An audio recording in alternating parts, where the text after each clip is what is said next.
इकाई 3 हम पढ़ रहे थे। यहाँ देख सकते हैं न्यायपालिका यानी कि जुडिशरी से रिलेटेड। अब आपका ये क्लास कौन सा था? 8 क्लास, जैसे कि आप देख चुके हैं थंबनेल में। अध्याय 5 है, चैप्टर का नाम न्यायपालिका यानी कि जुडिशरी। सबसे पहला क्वेश्चन कि न्यायपालिका क्या है। न्यायपालिका क्या था, हमने समझा था कि जुडिशरी क्या होता है। तो जुडिशरी का जो मुख्य कार्य यानी कि भारतीय न्यायपालिका जो है तो कानून का शासन बनाए रखने और सभी के लिए न्याय की गारंटी के लिए आवश्यक है। क्या आवश्यक है? तो न्यायपालिका आवश्यक है। सर्वोच्च न्यायालय, उच्च न्यायालय और जिला न्यायालय, हम लोगों ने तीनों न्यायालयों के बारे में जाना था पिछले वीडियोस में, जो कि आपने नहीं देखा तो देख लीजिएगा। और यदि जानते हैं तो चलिए आगे बढ़ते हैं। तो न्यायपालिका यानी कि न्यायालय जो 3 स्तर थे, इसके स्तरों का निर्माण जो किया जाता है। तो न्यायिक पदानुक्रम के ये 3 स्तरों को निर्माण करते हैं। और भारतीय सर्वोच्च न्यायालय यानी कि जो सुप्रीम कोर्ट है, अपील की सर्वोच्च अदालत और कानून का रक्षक माना जाता है। कौन रक्षक माना जाता है? न्यायपालिका। ओके, साथ ही साथ हमने स्वतंत्र न्यायपालिका के बारे में समझा था कि स्वतंत्र न्यायपालिका क्या होता है। स्वतंत्र न्यायपालिका के बारे में हमने समझा था, जाना था कि ओके कि यानी कि इससे आशय क्या है कि न्यायपालिका के ऊपर किसी का भी दबाव न होना। जैसे कि हमारा जान रहे हैं कि 3 अंग हमारे सरकार के हैं, विधायिका और कार्यपालिका और साथ ही साथ न्यायपालिका। तो विधायिका और कार्यपालिका इन दोनों का न्यायपालिका पे कोई भी किसी तरीके से मतलब उन पर अंकुश न होना, यानी कि पूरी तरीके से उन दोनों के मुकाबले में खुद से स्वतंत्र रूप से अपना जो भी फैसला वो लेना, उसे हम स्वतंत्र न्यायपालिका में समझते थे। साथ ही साथ हमने जाना था कि न्यायपालिका का अर्थ क्या होता है। न्यायपालिका का क्या अर्थ होता है, आपने पिछले वीडियो से जान गया होगा कि संप्रभुता यानी कि संपन्नता राज्य की तरफ से कानून का सही अर्थ निकालती है एवं कानून के अनुसार न चलने वालों पर दंड निर्धारित भी करती है। और इस प्रकार न्यायपालिका विवादों को सुलझाने एवं अपराध कम करने का काम करती है। साथ ही साथ अप्रत्यक्ष रूप से समाज के विकास का मार्ग भी यानी कि मार्ग भी प्रशस्त कराती है।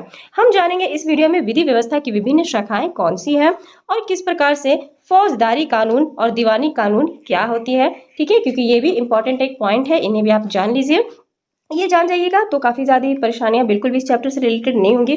फौजदारी कानून कहने का मतलब जो भी आप क्रिमिनल लॉ से रिलेटेड है, और आपका दीवानी कानून यानी कि सिविल लॉ से आपका ये पूछा जा रहा है। इससे काफी ज्यादा क्वेश्चंस आते हैं और बिल्कुल पूछा भी जा सकता है, क्योंकि विधि व्यवस्था कहने का मतलब ही आप समझ सकते हैं कि विधि व्यवस्था का मीन्स क्या होता है। हम जानेंगे कि विधि व्यवस्था कहने का तात्पर्य क्या है। विधि से आप समझते हैं नियम यानी कि जो भी कानून होता है, और शासन यानी कि व्यवस्था, जो भी विधि व्यवस्था यानी कि किस प्रकार से नियम व्यवस्था है, विभिन्न शाखाएं कौन कौन सी है, वो समझ लेते हैं इस पाठ के माध्यम से। तो चलिए शुरुआत करते हैं। नमस्कार, जय हिंद, जय भारत। मेरा शान आपका अपने YouTube चैनल पर बहुत बहुत स्वागत करते हैं। इन्हीं बातों के साथ हम चैप्टर को प्रारंभ करते हैं। दहेज हत्या का मामला समाज के विरुद्ध अपराध की श्रेणी में आता है। यह आपराधिक फौजदारी कानून का उल्लंघन है। फौजदारी कानून के अलावा हमारी विधि व्यवस्था दीवानी कानून या सिविल लॉ से संबंधित मामलों को भी देखती है।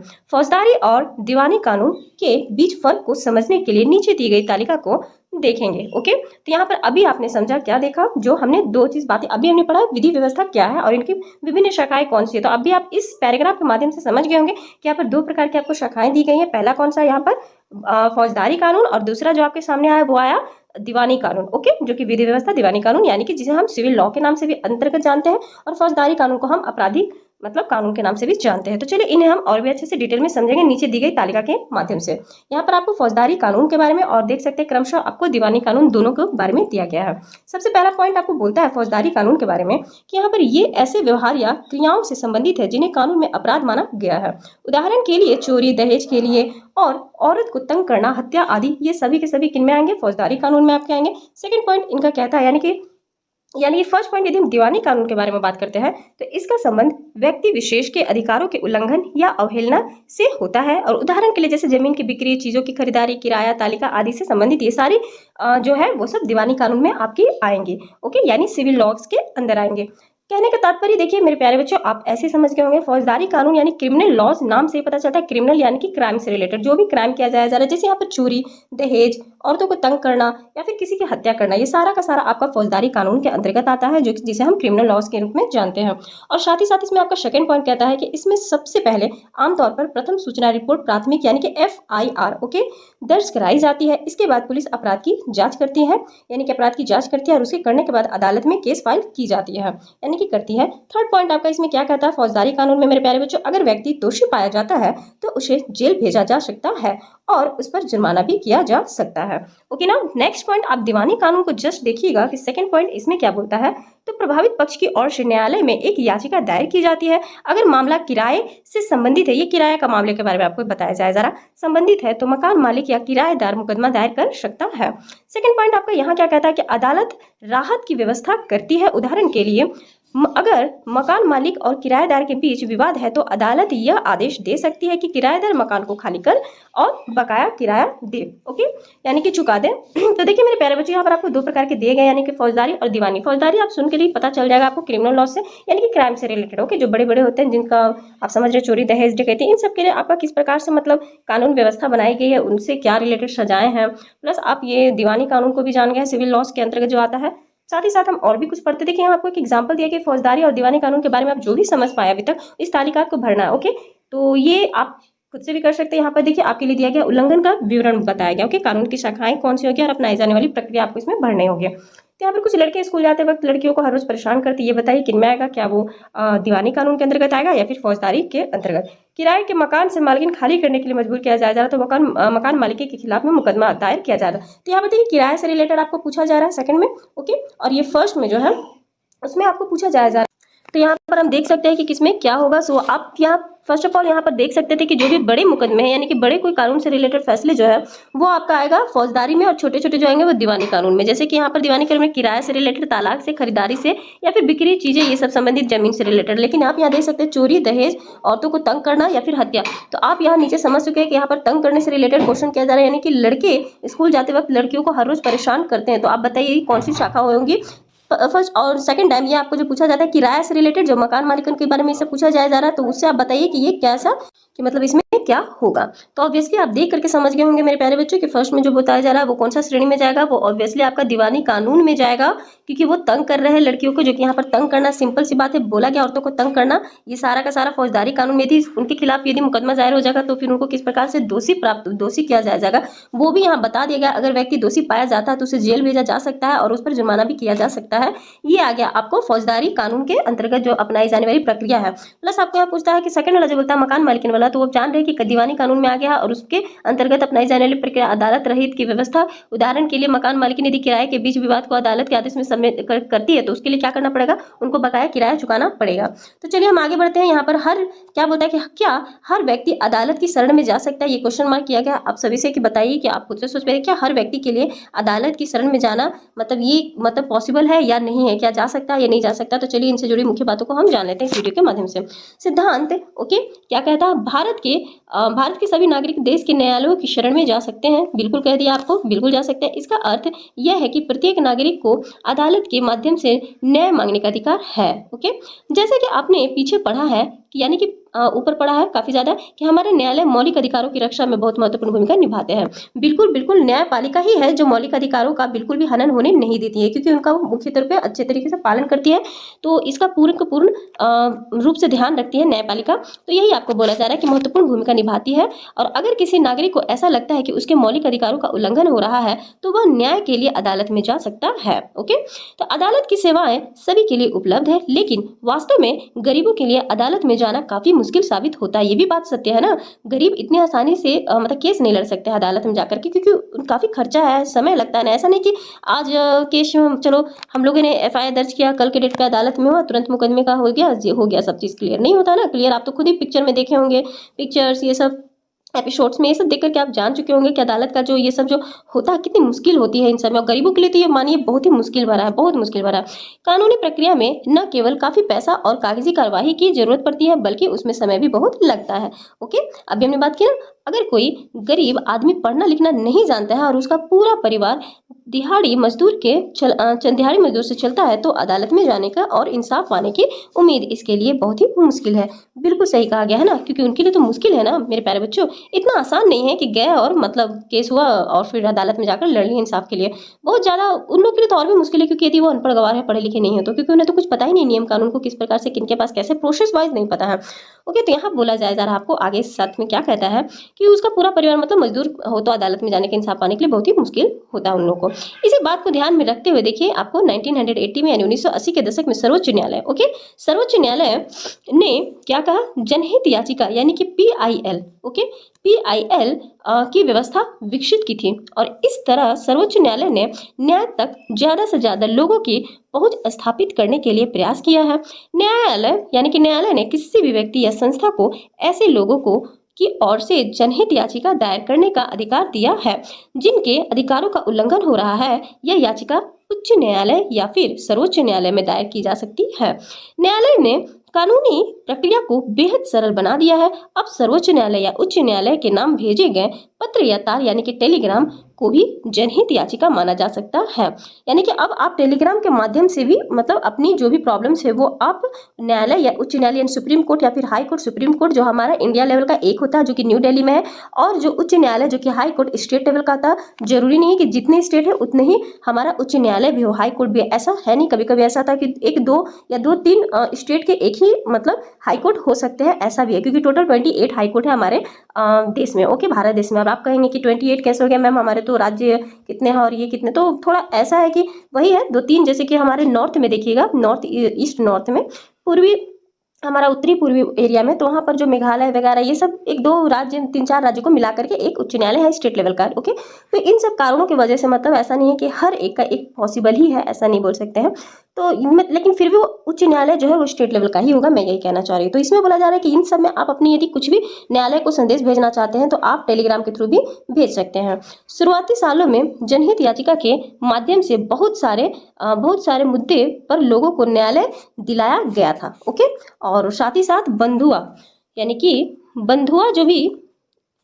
बंधुआ मजदूरों को अमानवीय श्रम से मुक्त दिलाने और बिहार में सजा काटने के बाद भी रिहा नहीं किए गए कैदियों को रिहा करवाने के लिए जनहित याचिका का ही इस्तेमाल किया गया था, ओके। तो बहुत लोग जो अनपढ़ गवार है, बहुत लोग होता है ऐसा कि जिन्हें नियम कानून का पूर्ण रूप से आभास न होने के कारण यदि वो कैदी भरा जीवन यापन कर रहे, जैसे कि बंधुआ मजदूरों को अमानवीय श्रम से मुक्त दिलाने या फिर बिहार सजा काटने के लिए बाद भी रिहा नहीं किए गए, तो कैदियों को रिहा करवाने के लिए तो जनहित याचिका का इस्तेमाल किया जा सकता है।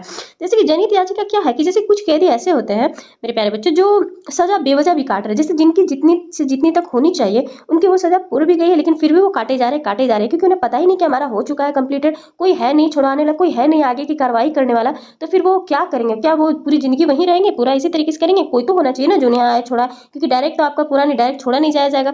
तो कुछ सबके रूल रेगुलेशन है ना, तो उनके लिए भी सिचुएशन मतलब हमारे न्यायपालिका उसके लिए भी मतलब रखी हुई है, मतलब उनके लिए बहुत सारे ऑप्शंस हैं कि जनहित याचिका जो कैदियों के लिए भी दिया गया है कि उन्हें टाइम टू टाइम रिहा करवा दिया जाए, तो उसका भी यहाँ पर ध्यान रखा गया, वो आपसे यहाँ पर कहा जाया जा रहा है। और पढ़ते हैं यहाँ पर क्या कहा जा रहा है। यहाँ पर देखिए, क्या आप जानते हैं कि सरकारी और सरकारी सहायता, ओके, प्राप्त स्कूलों में बच्चों को दोपहर का भोजन यानी कि जिन्हें हम किस नाम से जानते हैं, मिड डे मील से, ओके, दिया जाता है। इसकी व्यवस्था भी एक जनहित याचिका के फलस्वरूप हुई थी। और दाएं और दिए गए चित्रों को देखें और नीचे दिए गए विवरणों को पढ़ें। तो यहाँ पर आपको देखिए बोला जाया जा रहा, अब हम आ जाते हैं मिड डे मील की ओर, ओके। मिड डे मील क्या है आप कहेंगे, तो मिड डे मील एक क्या है, मिड डे मील एक प्रकार से देखिए क्या है, यहाँ पर फिगर देख लीजिए। पहले क्या होता था कि जैसे देखिए फिगर 1 में आप देखिए क्या बताया जा रहा है, फिगर 1 आपने देखा, फिगर 2 भी आप देख लीजिए क्या है, यहाँ पर अनाज का भंडारा आपको दिख रहा होगा, फिगर 3 भी आपको दिख रहा होगा, यहाँ पर काफी ज्यादा लेडीज बैठी हुई हैं। 4th फिगर में आप देख सकते हैं बच्चे, और यहाँ पर किस प्रकार से मतलब टीचर्स द्वारा जो भी खाना दिया गया है। चलिए इनके बारे में, यहाँ चित्र 1 के बारे में पढ़ते हैं क्या दिया गया है। चित्र 1 जो कि हमने क्या देखा था, यहाँ पर देखकर आप समझ सकते हैं कि कुछ बच्चे यहाँ खड़े हैं और ये भूखमरी का शिकार हो रहे हैं। यहाँ पर सीन देखकर ही आपको पता चल रहा है कि भूख के कारण जान जा रही है। तो फर्स्ट चित्र में देखिए आपको क्या बोला जाया जा रहा है, ओके। पहला चित्र आपको बोलता है कि चित्र 1 में वर्ष 2001 में राजस्थान और उड़ीसा में, ठीक है, यानी कि चित्र 1 में आपको बताया जा रहा है कि वर्ष 2001 में राजस्थान और उड़ीसा में पड़े सूखे की वजह से लाखों लोगों के सामने भोजन की भारी अभाव पैदा हो गया था। बिल्कुल देख के लग रहा था ना फिगर में कि भोजन के अभाव की वजह से वहां पर जान जा रही थी। चित्र 2 में जो आप देख रहे थे अनाज का भंडारा था, उसमें क्या बताया, सरकारी गोदामों अनाज से भरे पड़े थे। देखिए ये कोई बात हुई, बहुत सारे गेहूं चूहों की भेंट चढ़ गया था। बताइए, कहीं कहीं दाने हैं कि दाने के लिए आदमी मर जा रहा है उनकी कमी से, और कहीं कहीं है कि भरपूर इतना ज्यादा है कि चूहे के भेंट चढ़ जा रहा है, ओके।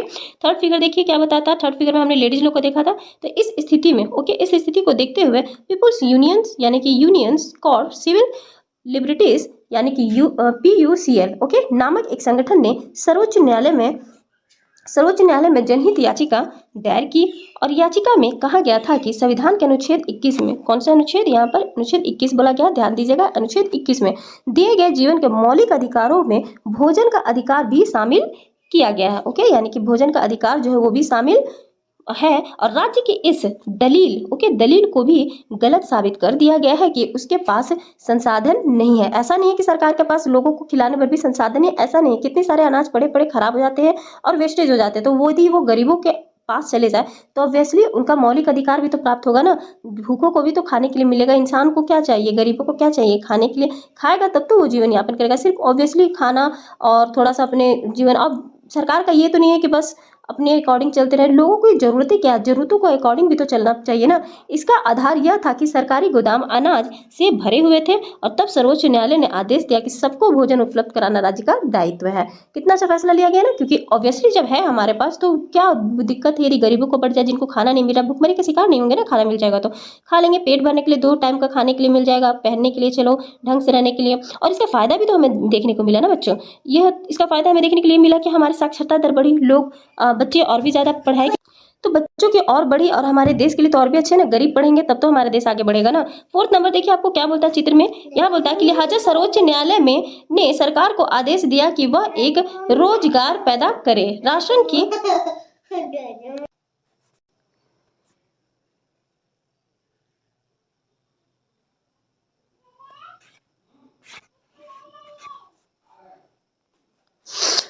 चित्र 4 में देखिए क्या कहता है। चित्र 4 में आपको कहा जा रहा है, यहाँ चित्र 4 आप देख सकते हैं, कुछ बच्चे का आपको दिख रहा होगा यहाँ पर समूह, और साथ ही साथ यहाँ दिख रहा है क्या हो रहा है।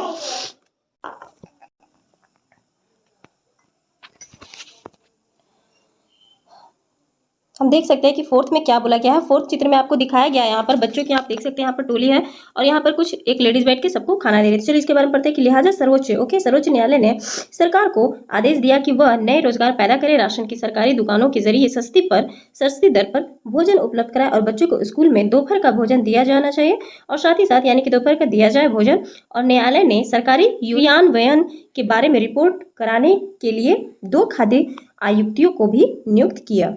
ओके, तो यहाँ पर आप देख सकते हैं फिगर में, 4th फिगर में क्या बोला गया, बाद में नियुक्त दिया गया। ये बहुत अच्छा हुआ क्योंकि इतना जब चला माहौल है इसलिए, और ये राशन इनको मिल जाए तो चलो बहुत बढ़िया है। नेक्स्ट नंबर है कि आम आदमी के लिए, यहाँ पर देखिए फिगर देखकर आप समझ सकते हैं क्या बोला जा रहा है।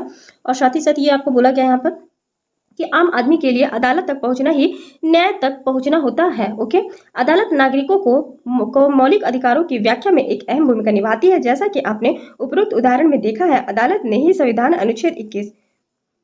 अनुच्छेद 21 की व्याख्या करने के बाद यह कहा था कि जीवन के अधिकार में भोजन का अधिकार भी शामिल होता है। इसलिए अदालत ने राज्य को आदेश दिया कि वह दोपहर के भोजन की योजना मिड डे मील सहित सभी लोगों को भोजन मुहैया कराने के लिए आवश्यक कदम उठाए, जो कि बिल्कुल सही रहा। लेकिन अदालत ने कुछ फैसले ऐसे भी रहे हैं जिन्हें लोग आम आदमी के लिए नुकसानदेह मानते हैं। जैसे उदाहरण क्या है, उदाहरण यही है कि गरीबों के आवास अधिकार जैसे मुद्दों पर काम करने वालों कार्यकर्ताओं का मानना है कि बस्तियां यानी कि जो झोपड़ियां होती है को बेदखल करने के बारे में अदालत द्वारा दिए गए हाल के फैसले पुराने फैसलों के विरुद्ध है। हाल के फैसलों से झुग्गी यानी कि वासियों जो झुग्गियों में रहते हैं, छोटे छोटे झोपड़ियों में, को शहर में घुसपैठियों की तरह देखा जा रहा है।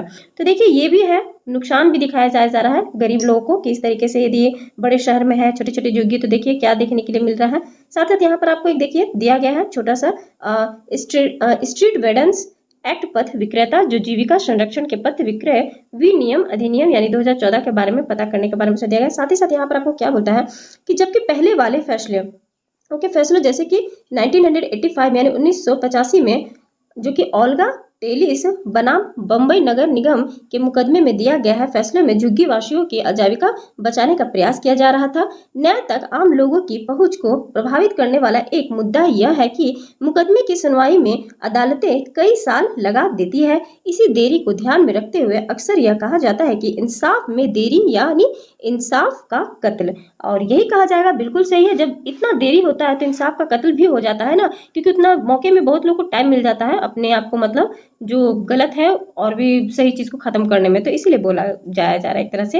यहाँ पर देखिए इस चित्र में आपको क्या दिखाया गया है कि 22 मई 1987 को मारे गए हाशिमपुरा के 43 मुसलमानों के कुछ परिजन दिखाई दे रहे हैं यहाँ पर इस फिगर में। ये परिवार पिछले 31 साल से न्याय के लिए देखिए क्या करे, संघर्ष कर रहे हैं। ओके, मुकदमा शुरू होने में जो इतना विलंब हुआ, इसके कारण सितंबर 2002 में सर्वोच्च न्यायालय ने यह मामला उत्तर प्रदेश से दिल्ली स्थानांतरित कर दिया था और इसमें प्रोविजनल जो आर्म्स यानी कि आर्मर्ड्स कंस्टेबिलिटी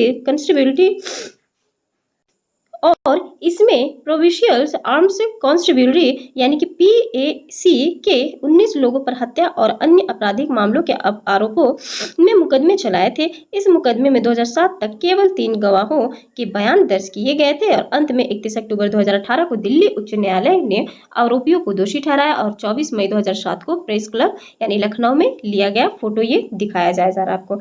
यहाँ पढ़ते हैं मेरे प्यारे बच्चों, यहाँ क्या बोला जा रहा है आपको। इसके बावजूद इस बात से इनकार नहीं किया जा सकता है, क्या नहीं किया जा सकता है कि लोकतांत्रिक भारत में न्यायपालिका ने एक महत्वपूर्ण भूमिका निभाई है, बिल्कुल निभाई है। न्यायपालिका ने कार्यपालिका और विधायपालिका की शक्ति पर अंकुश लगाया है और नागरिकों के अधिकारों की सुरक्षा की। ये क्यों कहा गया वर्ड्स की कार्यपालिका और विधायपालिका की शक्तियों पर अंकुश लगाया, क्योंकि कार्यपालिका और विधायिका का न्यायपालिका पर नहीं ना है जोर तोड़, नहीं ना है, क्योंकि न्यायपालिका तो स्वतंत्र है, वो न तो कार्यपालिका के अकॉर्डिंग कार्य करती है, न विधायिका के यानी कि न पार्लियामेंट के अकॉर्डिंग काम करती है, न कार्यपालिका के और विधायिका इन दोनों से अपने अकेले अपने अगेंस्ट पे, मतलब इन दोनों के अलग से, यदि इन दोनों में कोई भी इनका फायदा नहीं उठा सकती, यदि इन दोनों में कोई गलत कार्य भी करता है तो उसको न्यायपालिका सही कार्य में बदल सकती है। ओके, तो इतना पावर है।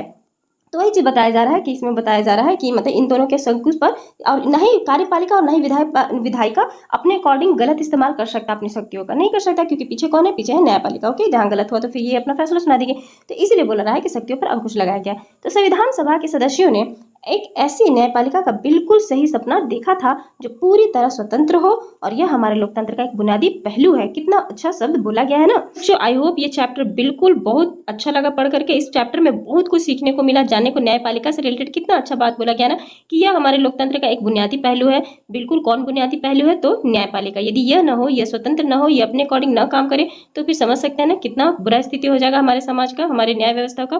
तो इसीलिए सब अपने अपनी जगह पर है और हमारा सर्वोच्च न्यायालय अपनी जगह पर है। तो ये चैप्टर पढ़कर मुझे भी उम्मीद है आपको उतना ही मजा आएगा और उतना ही अच्छा लगा, उतना ही कुछ जानने को समझने को मिला जो हम पढ़ करके समझ करके और जो हमारे कानून व्यवस्था में जिस प्रकार से न्यायपालिका से रिलेटेड सब चीज चल रहा है वो लगा हो। आई होप ये वीडियो आपके लिए हेल्पफुल रहे और ये वीडियो देखने के लिए आपका बहुत बहुत धन्यवाद।